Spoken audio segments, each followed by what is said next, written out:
મોટી કુકાવાવના દેરડી રોડ પર રામદેવ મોટર્સ ગેરેજમાં આગ.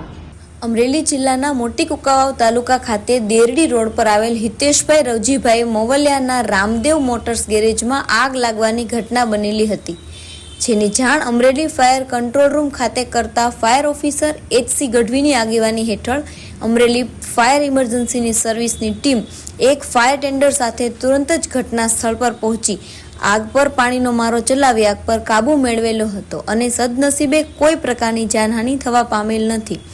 આ કામગીરીમાં હિંમતભાઈ બાંભણિયા, આનંદભાઈ જાની, ઋત્વિકભાઈ ભીમાણી, નિલેશભાઈ સાનિયા, કૃષ્ણભાઈ ઓળકિયા તેમજ સાગરભાઈ પુરોહિત ફાયર સ્ટાફ જોડાયો હતો.